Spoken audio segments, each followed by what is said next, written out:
Hi, Steve. Thank you for joining me on the podcast. How are you doing? I'm doing very well. Thanks for asking me on. No worries. Thank you for joining me.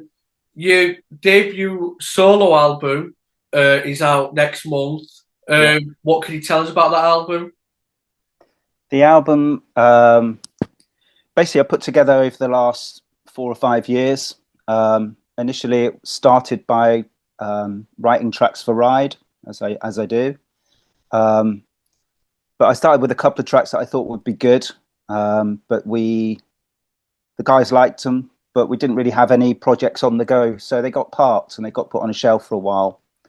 So I carried on writing material just for the hell of it, and before long, I had enough material that I thought, well, why don't I try and make my own record? So I did that. Had 8 or 9 instrumental tracks, and then decided to go hunting for singers, and that's how I'm lucky enough to get Emma from Lush to sing on it. Verity from Memorials, and then the rest of it is kind of quite shoegazy, instrumental, post-rocky stuff. So it's 9 tracks, all very different, all very shoegazy. Sort of thought thought I might go back to my roots and make a record of music that I really like listening to. Yeah, I heard the first two songs. They are brilliant. Lonely Thank you. Town and Messengers. You mentioned they brought two singers in and the rest are instrumental. Did you not Yeah. fancy singing? No, no, no one would appreciate that. How did you get Emma and for Lonely Town? Yeah, so I approached her out of the blue. Just wrote to her one day, said, actually, it was actually the track Messengers. I had a kind of a vocal sample on it towards the end. It's still on there actually, and at the time, I kind of thought that reminds me of Lush. So I got in contact with Emma, asked if she fancied singing on my record, and she said she'd love to, but she doesn't sing, and I'd misremembered her role in the band as a singer, and that although she wrote a lot of Lush stuff, she didn't actually sing on, lead vocal on any of it. So she kind of politely declined. And then it was about a year later, she got back in touch with me saying, "Hey, guess what? I've found my voice. I'm making my own record. So if you're still looking for a singer, then send me some tracks over." And that's the long and short of it. And what about Verity? Was it the same kind of thing? No, Verity. So Debbie, our the girl who did our social media for Ride, she used to be in a band with Verity called Electrolane many years ago, and Debbie was one of the first people I spoke to about, do you know any singers that might be interested in working with me on some music? And she put forward Verity. So again, I got in touch with her. She was, yeah, dead keen to do it, and again, really pleased with what she did. So we've mentioned the two singles. Will there be another single before the album's out, or is that it? That's it now. The album's out in about 3 weeks' time, 3 or 4 weeks' time. June 13th, in it. That's right. Yeah. Are you looking forward to getting it finally out there? Yeah, a little bit nervous, obviously. With a Ride record, it's a shared responsibility. If it gets terrible reviews, then you don't take it too personally because there's 4 people involved, and a producer and a mixer. So, but this is all me. So, yeah, a little bit nervous, a little bit anxious. I think the fact I'm encouraged by the fact that Emma agreed to sing on it, and Verity agreed to sing on it, and Sonic Cathedral have been good enough to put it out. So, they wouldn't put their name to something that they didn't actually rate themselves. So yeah, so very anxious, but yeah, looking forward to it. Will you be playing any shows around the album or anything like that? I'd love to, but putting a band together is very expensive. So not in the foreseeable future. It just wouldn't work financially, but I would love to do it. You mentioned Ride there, and if the album doesn't do well, you share the responsibility. But what's it been like doing your own thing and going away from Ride for a short while? Well, it's a different way of working. Obviously, it's like I said, it's all about the music I want to make. It's how I want it to sound. Um, there's no compromise, as is often the case when you put a piece of music into the band. The band listen to it and they all chip in with their own ideas, which sometimes takes it in a different direction completely. But this is yeah, so this is all me. So the process is completely different, because you say I get to choose the artwork. It's all, there's no discussion, there's no group kind of input. It's all, yeah, that's what I want on the cover. This is the color vinyl I want. This is the typeface I want to use. All those little micro decisions are made by me. So Do you prefer yeah, that, or do you prefer the input of others to share ideas with? I've enjoyed the process in this, every stage of the way, having to make a decision. That's been quite refreshing. But no, I like both ways. I really do enjoy, you know taking a piece of music into the band is also quite nerve-wracking. Everyone's very polite, but you can tell instantly whether they like it or not. And and usually Andy and Mark will say, yeah, I'll have that one, and they take it away. They'll write the vocal in the top line, and then you've got a song. So you think, oh, that's good. My music's being used, and Andy and Mark are putting their ideas into it as well. So yeah, it's quite a rewarding process as well. Well, speaking of Ride, you've just got back from a European tour. How was that? Yeah, it was good. Yeah, the audiences are becoming, there's even more young people come to our shows now, and there's a really good even split between male and female, which when we first got back together about 10 years ago, it was like 80 or 90% kind of 50-year-old men. So it's nice to see that our audience is kind of broadening and becoming a bit more diverse. What do you think that is from the recent albums? I think it's a combination of that. I think it's the fact that Slow Dive are doing so well. My Bloody Valentine are kind of hitting legendary status. And I think, I think it's just people have access to much more music now. So, kids are 14, 15, 16.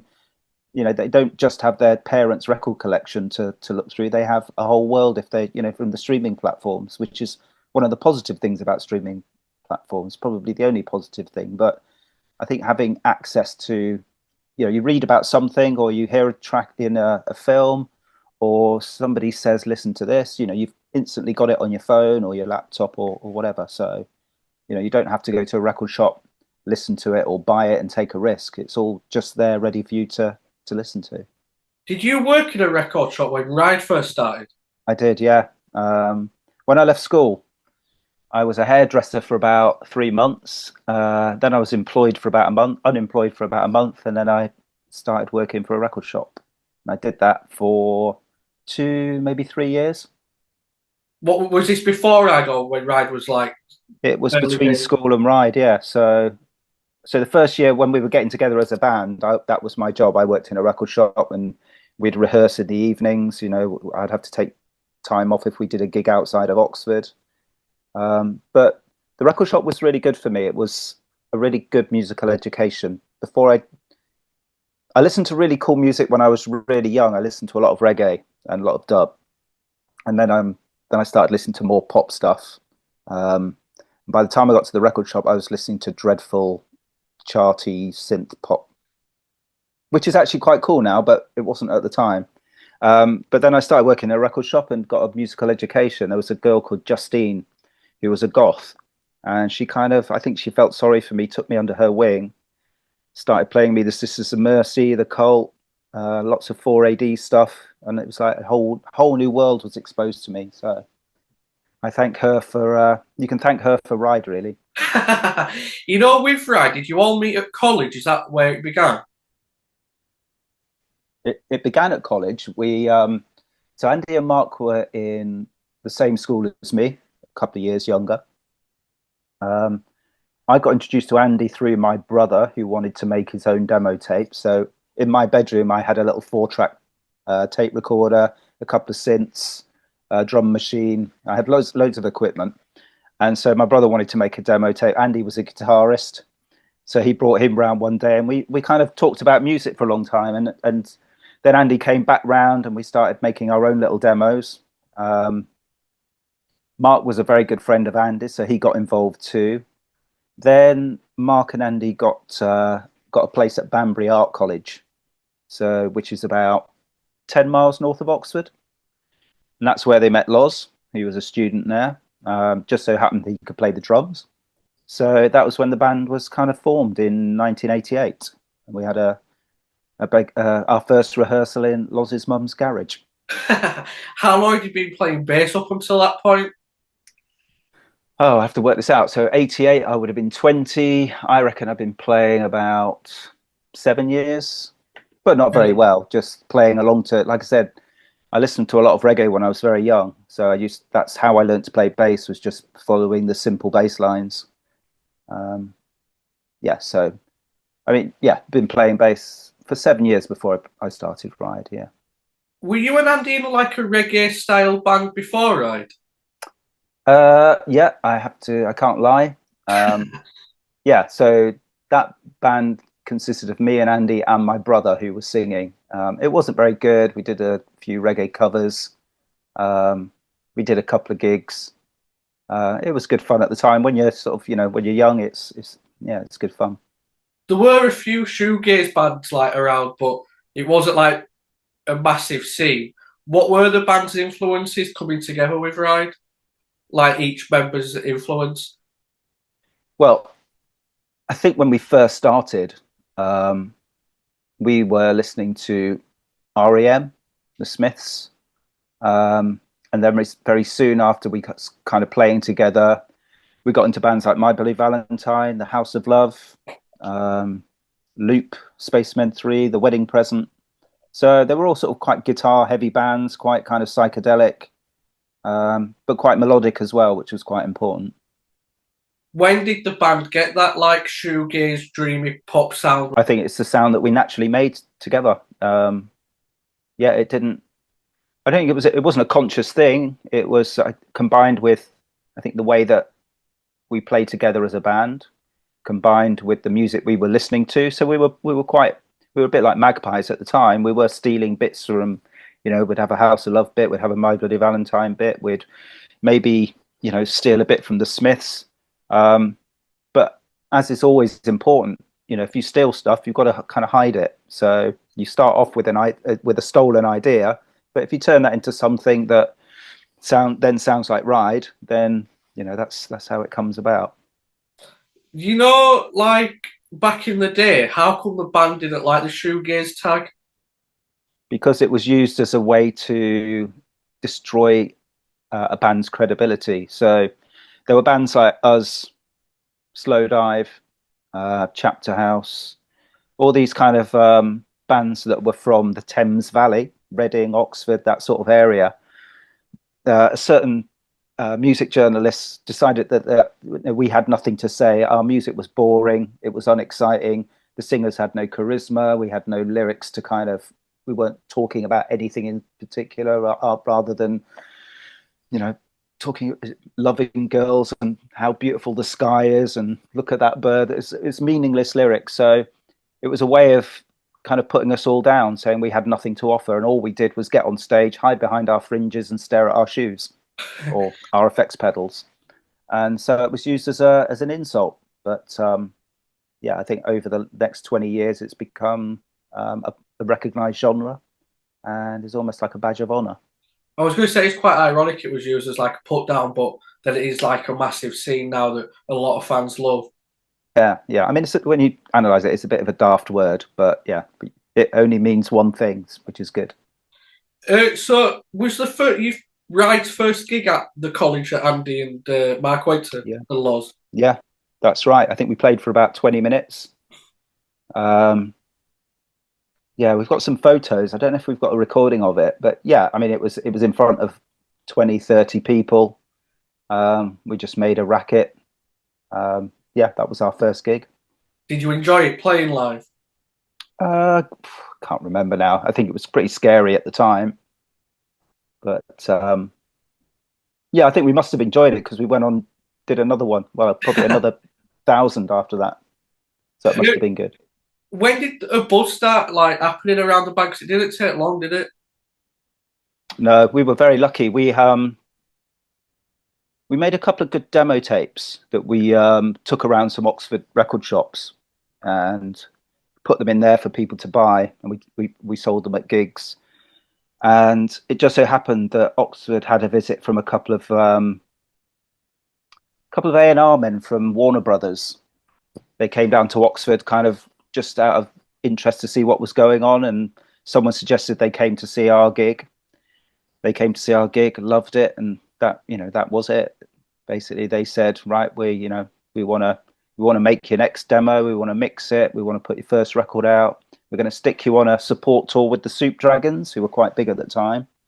And it's on that tour we did 3 dates with the Soup Dragons, and it was that tour that Alan McGee came along and saw all 3 shows. And at the end of the 3rd show, he came to us and said, I hope you haven't signed anything with Warner Brothers, because I want to put your record out. And he didn't really need to say much more, because being signed to Creation Records was beyond our wildest dreams. I was going to say, you especially were a fan of Creation, wasn't you? Oh, absolutely. I mean, just, bands we liked, My Bloody Valentine, The House of Love, they were both on Creation. So it was a label we absolutely adored. At the time, what was it like choosing an indie label over a major label, though? Oh, it was definitely the right thing to do. Choosing a major label then for a band like us would have been suicidal. It wouldn't have worked. It was very important for a band to be seen to be. It was kind of almost like a stamp of authenticity being on an indie label, because it was indie labels supposedly had no money, whereas majors had loads and loads of money. People got suspicious of a band that's suddenly, released their first single. It sounded all polished and beautiful. The band had great press shots, and people weren't interested in that. They wanted things with a bit more edge and a bit more kind of homemade, kind of shoestring budget kind of sound to it. So indie labels like Creation, 4AD, Rough Trade, Beggars Banquet, they were very important labels at the time. No one wanted to be on Warner Brothers or Columbia or EMI then. A lot of great bands were on Creation, like you said, and it's gone down as a legendary record label. What were those 6 years like on the label? Yeah, they were great. I mean, Creation stood by us. They allowed us to make our own artistic decisions. When we told them we wanted to release Leave 'Em More Behind as a single, and we didn't want it edited, it needed to be 9 minutes. They stood by us. So yeah, they were very, very supportive. They were, they were there when we needed them. We had a good deal with them. Lovely people to work with, both Alan and Dick, who we carried on working with in the last 10 years. Yeah, it was a very, very cool label to be part of. Well, you released 3 EPs on the Creation to start with. How come it was 3 EPs and not an album? I don't know really. Creation sat us down after we we released our first EP, 4 tracks, then the second one, another 4 tracks, and they were saying, you want to slow down a bit here because you're going to run out of songs, because you'll need to put an album out. And we were like, well, it's fine, we've got plenty of songs. And so they put the second EP out, and then within a few months we put the third one out, and we managed to record an album as well. So that first year, 1991, I suppose, first 2 years, yeah, we were quite relentless in our releases. But it was good, I think. Oh, sorry. I'd say it was good that we carried on a theme. I think the people associate those 3 EPs and the first album as a kind of a nice package. Yeah. So we put the album out, and then we kind of moved on to the next phase. How did you keep that level of creativity up within the band? Don't know. I mean, Andy's the main writer, it has to be said, and he is still relentlessly releasing solo albums, having electronic projects, working with other people. So he's always busy. He's always writing. So thinking back, it must have been Andy that was constantly fueling. Songs would come out of jams. Songs would come from Andy. Lyrics would come from Mark. Taste began as a jam between me and Loz. So we were just very creative. I think playing live, rehearsing all the time, the ideas just kept coming. Back then, especially, did you like the four of you just like live and breathe the band 24/7? Pretty much, yeah. We were all pretty driven at the time. We wanted to be before we before us. There were no real bands to speak of that came from Oxford. I think there was a band in the '70s called Mr. Big, and I think a member of Supertramp came from Oxford. I might be wrong, but so our horizon was very, very, very, very close. We had no, we didn't ever think we'd be an international band or even a national band. Our vision was to headline the biggest venue in Oxford. And that was, that's all we thought we could do. So so we weren't very ambitious to begin with. So it wasn't until we got signed to Creation and started releasing records, it started, then we became very ambitious, I guess. Well, we mentioned that you touched on Nowhere, the debut album. That's not a bad debut album to start off with, is it? Apparently, yeah. I mean, we didn't realize at the time. Like I said, we were just churning's the wrong word, but we were relentlessly writing. Nowhere was. I think it was a happy accident. We were given 2 weeks to record it. We went into a studio in South London, Black Queen Studios, and managed to record it all. We had eight or nine songs, and then we had to mix it. And the guy that we got to record us, we actually borrowed him from EMI, who were publishing us at the time, and EMI suggested that we use this guy to make some demos. And we liked him so much while he was making these demos that we said, right, you're gonna make our album. You're gonna do our album for us. And he was, yeah, great, okay. And we came to mix it, and we basically burned him out. We were working, I don't know, it must have been about 12, 16 hours a day to get this album finished. And so yeah, it was quite rushed. I don't think it was particularly well recorded. He couldn't in the end mix it. He had to give up on it, and that's when we were introduced to Alan Moulder. Alan Moulder was brought in to kind of rescue it, the whole thing. Alan Moulder kind of patched it together, did the best he could. And I think when you listen to it now, you can, it is very lo-fi. If we recorded it today, it would sound totally different. But I think it's because I don't want to say badly recorded, but because we rushed it and it wasn't well recorded, it has that charm and has that real lo-fi quality about it, and it's quite fresh sounding, I think. And like I said, if we went into the recording studio today and re-recorded it, it wouldn't have any of the magic that was captured on that terrible recording. Did you have all the songs ready when you went into the studio then? Yeah, we didn't have Nowhere. That was written because we needed another track, and that came out of a jam. But the others we had been playing live, I think, in the sets leading up, in that year. Certainly Seagull we've been playing live. Taste was written in the studio when we were recording the Fall EP, I think. So yeah, we pretty much had everything, but a couple of things were written on the spot. That's my favourite album from that like shoegazy genre. What's your favourite Ride album? Is it that? My favourite Ride album would have to be, I think if I was to put one album on, it would be Going Blank Again. Really? Yeah. Why is that? I don't know. It's just, I think it's a little more colourful. I think Nowhere for me, personally, I don't quite understand what people get from listening to it. I think it is a good album. The songs are beautiful. It's great to play live. But listening to it's always a bit frustrating, I think, because I know it could have been different. Not as good, but different. And we've played it live as well quite a lot. We play those songs, Vapor Trail's always in the set, as is Taste, Seagull. And we've played it from start to finish on a number of tours. So I feel like I've played that album to death as well. Whereas Going Blank Again still, from start to finish, is still quite a fresh listen.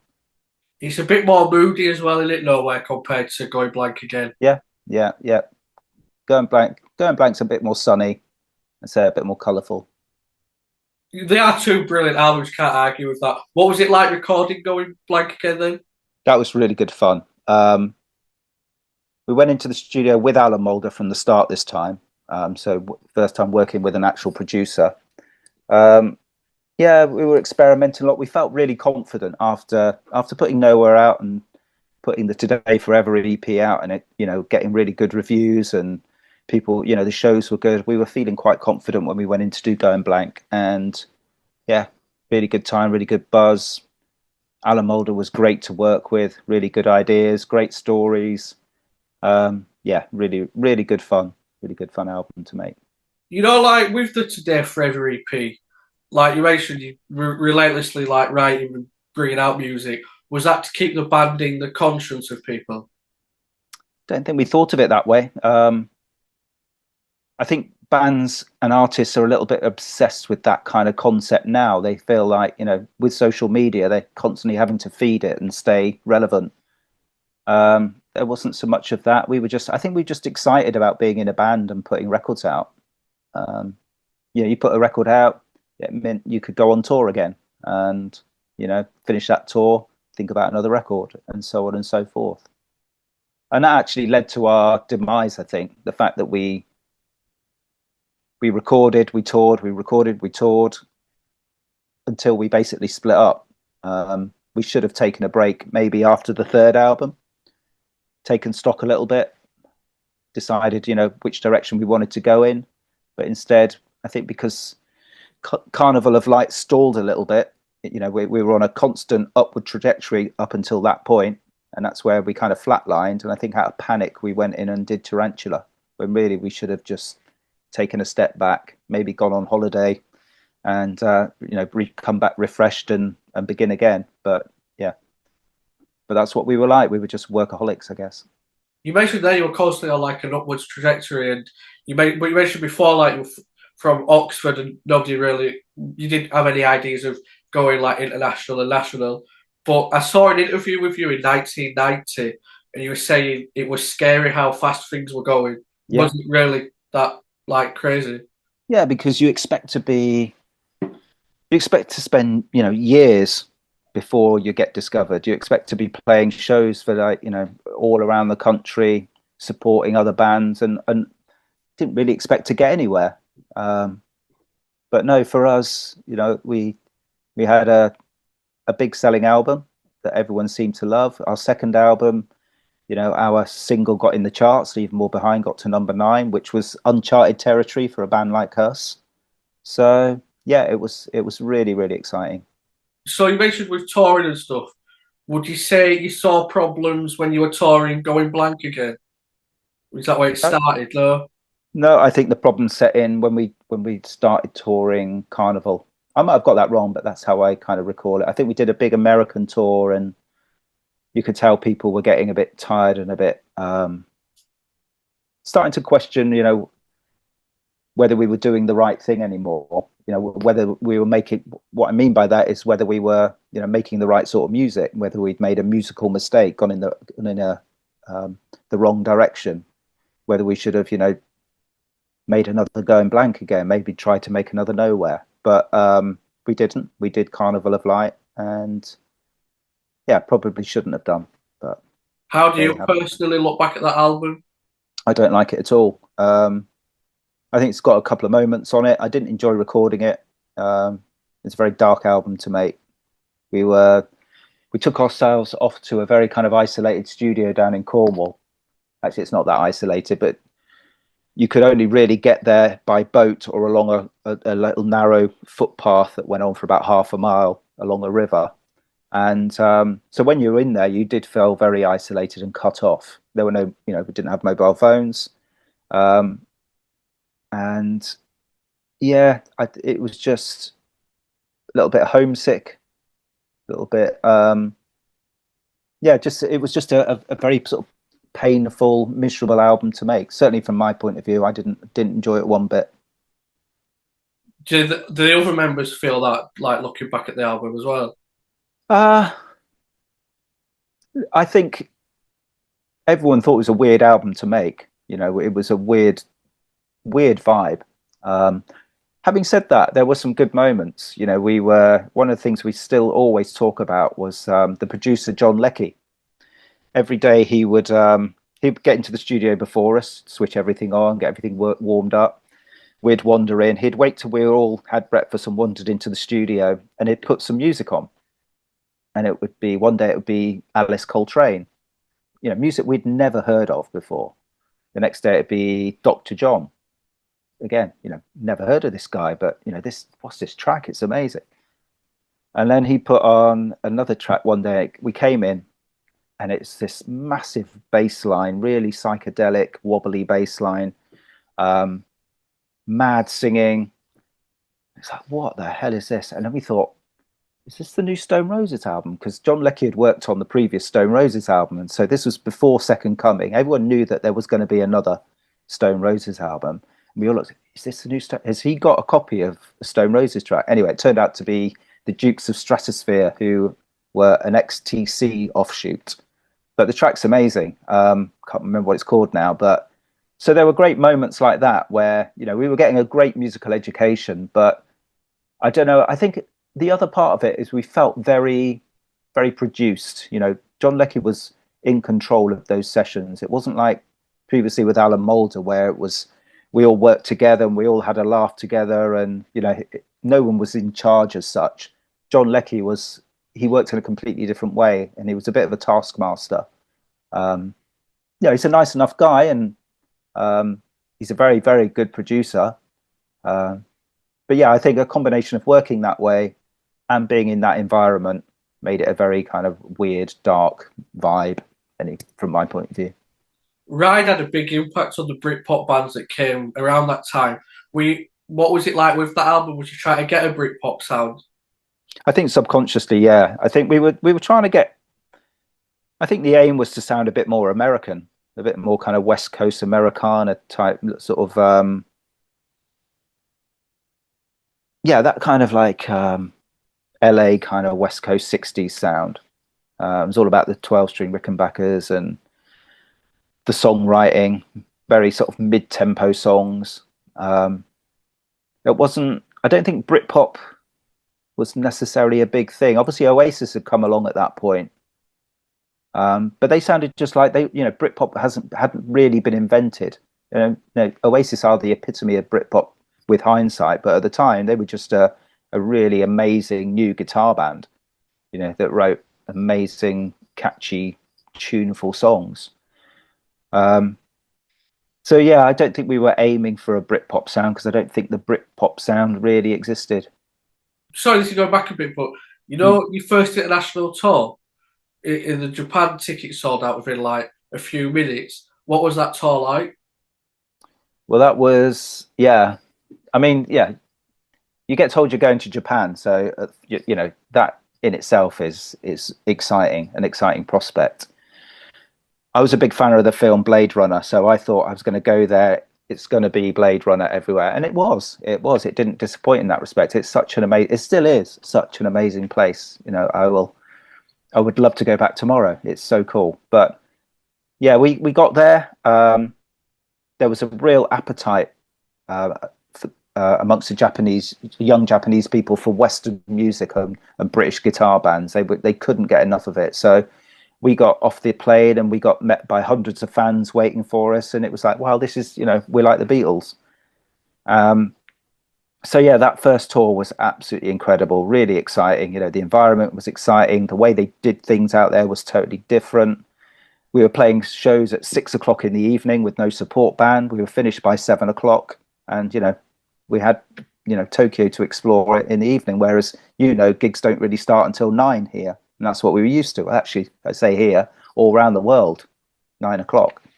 So yeah, it was a very, very exciting experience. So the next tour we did out there, we got invited back about a year after, and we think, oh, this is going to be good. We're going to get hundreds of fans at the airport. Brace yourself. And we got through the airport, and there was nobody there. It's like they like to get your autograph once, and that's it. It was so funny. It was like there was no one waiting for us at the airport at all, but there were hundreds on the time before. So yeah. Were the shows still the same? Yeah, the shows. I think there was a tour of Japan where the shows were very, very strange. In as much as you play a big theatre, It would be seated. No one could stand up, and there was a rope. So whereas if you go to gigs, you have a big metal barrier at the front. Yeah. There was just a rope, and no one was Really? allowed to cross it. Yeah, so everyone was very well behaved, very polite. It's not.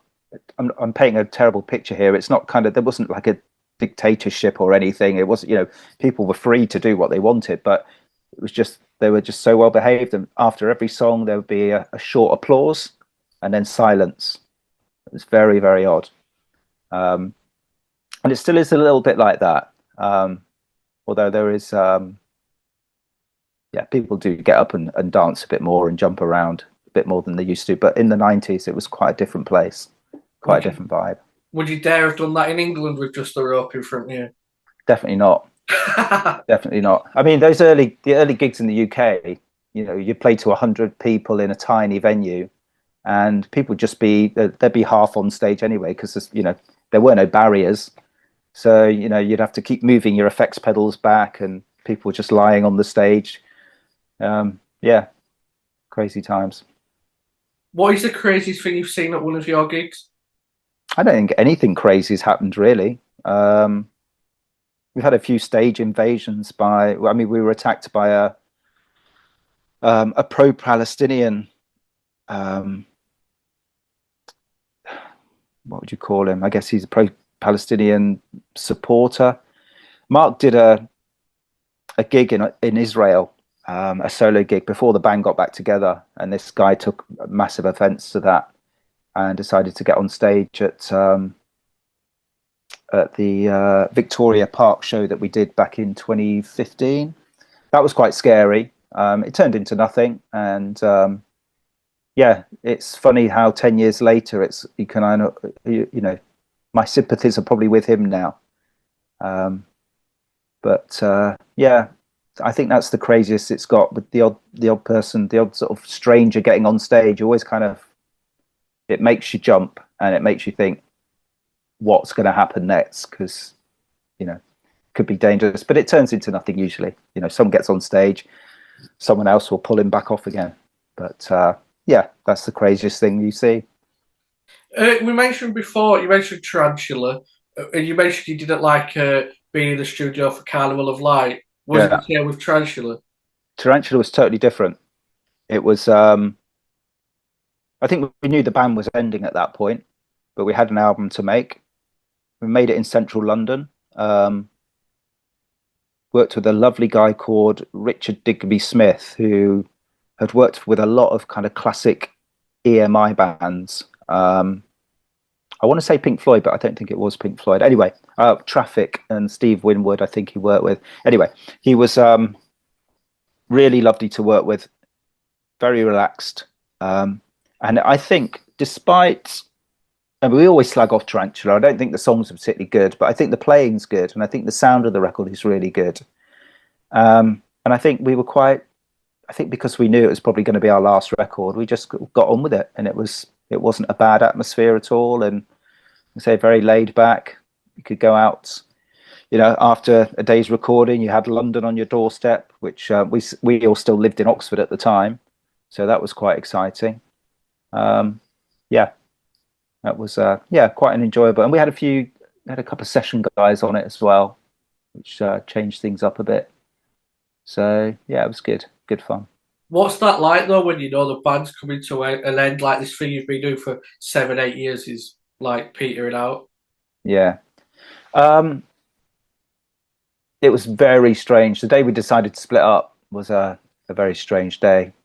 We kind of knew it was going to happen, but when it finally did, it was still shocking, but it wasn't a surprise, if that makes any sense, because What you knew was it it? was coming. What was it like this day you split? Like, how did the Well, conversation? we're just in a band meeting. We're having a meeting with our manager, and yeah, Mark announced that he wanted to quit the band and go off and make work with a producer in America. And yeah, and it was yeah, that walk back home after that gig was like, wow, what the hell do I do now? This has been 8 years of my life. It's all I've ever known. I always kind of just assumed that I'd be doing this forever. So yeah, just completely bewildering. Um, Not angry, not cross, just like, right, let's get on with the rest of my life. Don't know, whatever that looks like. So yeah, it was just it was a very weird thing to go through. What is it like being in the band as well when there's like tension between two members? Is it awful? No, I don't think it was ever awful. There was never any, there was never any fighting. There was the odd argument. But yeah, it was. The stupid thing is that 6 months after the band split, everyone was friends again. But had moved on. Uh, Mark was doing Mark was doing his thing with the producer. Andy was putting together his the Hurricane Number One band. But everyone was still talking. Um, no animosity, and for the next 10 years, we would get together once every 2 or 3 years just to talk about Ride and royalties and business things, and did we want to put a best of out and stuff like that. So yeah, we split off. We split up, and it was on bad terms. But like I said, within 6 months, everything had healed, and we were back in touch with each other again. That's a good thing though, because if you continued even further, you might not have made up after. Do you know what I mean? It might have just that the animosity had been that bad, it never Yeah, went again. but what we should have done is that 6 months should have been before we put out Tarantula. We Yeah. should have kind of done a kind of like a dummy split up for 6 months, go our separate ways, and then come back together and carry on with the band. What are some of your favourite memories of the band in that 88 to 96 period? Just, I mean, the highlights were playing Reading Festival, which was, one of the biggest festivals at the time. Um, Supporting Public Enemy on the main stage, that was a real highlight. But all the little milestones, putting the first record out, putting the making your first album, going on Top of the Pops for the first time, um, being in the local newspaper for the first time. All those little milestones were really, really exciting. Seeing your first review, seeing a live review in the NME or the Melody Maker. Yeah, they're all highlights, and you never get tired of that. It's a great industry to be in, and it's a great job to have. So the band split from 96 to 2014. You Mm. were in a band for a short while between that, wasn't you? I was in a local reggae band, so I went back to my reggae roots. What was Uh, that like? that was good. I enjoyed playing in that band called Dubwiser, um, from Oxford. It was actually the guy that came on tour with us in towards the end. He played keyboards for us in a number of shows. He was in this reggae band. He asked me to join after Ride, so I did that for maybe a year, and then yeah, kind of didn't really do any music until the band got back together. Did you miss that? Not doing any music? Not particularly.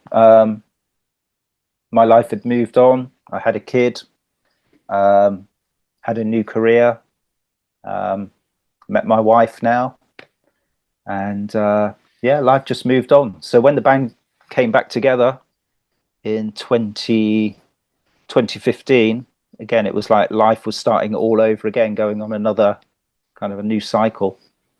So again, very exciting. How did the band come back together? How did it happen? So it happened.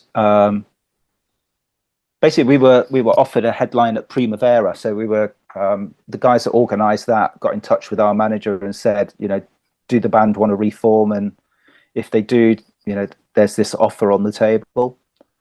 Our agent put that together with a few other dates, one in New York, Toronto, London. So it was a handful of shows. Now, this wasn't unique. During those sort of intervening years, like I said, we would often get together every 2 or 3 years for a meeting, and offers would come our way. But usually, Andy was busy with Oasis or BDI, so we could never accept these offers. But when the Primavera one came in, it felt like the timing was good. Andy could see a way of doing it, and it was easy to say yes to because it was only a short run. It was going to take us 2 months and it would all be over.